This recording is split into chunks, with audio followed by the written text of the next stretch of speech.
Islamic वाकया हजरत उमर रजी और न्याय का उदाहरण इस्लाम के दूसरे खलीफा हजरत उमर इब्न अल खत्ताब रजी अपनी न्यायप्रियता और ईमानदारी के लिए प्रसिद्ध थे।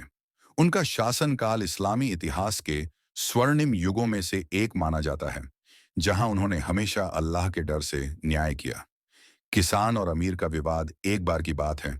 मदीना में एक गरीब किसान अपनी फसल बेचने के लिए बाजार गया। वहां एक अमीर व्यापारी ने उसकी सारी फसल खरीद ली, लेकिन जब पैसे देने की बारी आई तो उसने इनकार कर दिया। किसान गरीब था और उसे अपने परिवार के लिए पैसे चाहिए थे, मगर वह कुछ कर नहीं सकता था। उदास होकर किसान हजरत उमर रजिमास के पास गया और अपनी परेशानी सुनाई।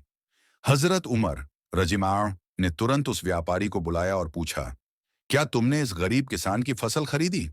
व्यापारी ने हाँ में जवाब दिया। फिर हजरत उमर रजिमाह ने पूछा, क्या तुमने इसकी कीमत चुका दी? व्यापारी ने बहाने बनाते हुए कहा, अभी मेरे पास पैसे नहीं हैं, मैं बाद में दे दूंगा। न्याय का अनोखा फैसला। हजरत उमर रजिमाह ने कड़क आवाज में कहा, इस्लाम हमें इंसाफ सिखाता है। तुमने एक गरीब किसान की मेहनत की कमाई रोक रखी है, यह नाइंसाफी है। फिर उन्होंने अपने सेवक को आदेश दिया कि व्यापारी को सजा के तौर पर कोड़े लगाए जाएं ताकि उसे सबक मिले। व्यापारी डर गया और तुरंत किसान को उसका हक अदा कर दिया। इसके बाद हजरत उमर रजनी ने लोगों को संबोधित करते हुए कहा, ध्यान रहे, कोई भी गरीब अपनी मेहनत की कमाई से वंचित न रहे। यदि किसी ने जुल्म किया तो मैं उसे खुद अपने हाथों से सजा दूंगा।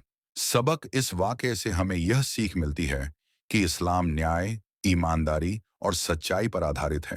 अगर हर व्यक्ति हजरत उमर रजने की तरह न्याय करने लगे तो दुनिया में कोई भी गरीब या मजलूम नहीं रहेगा। अगर आप इस तरह के और इस्लामी वाकये चाहते हैं तो बताइए।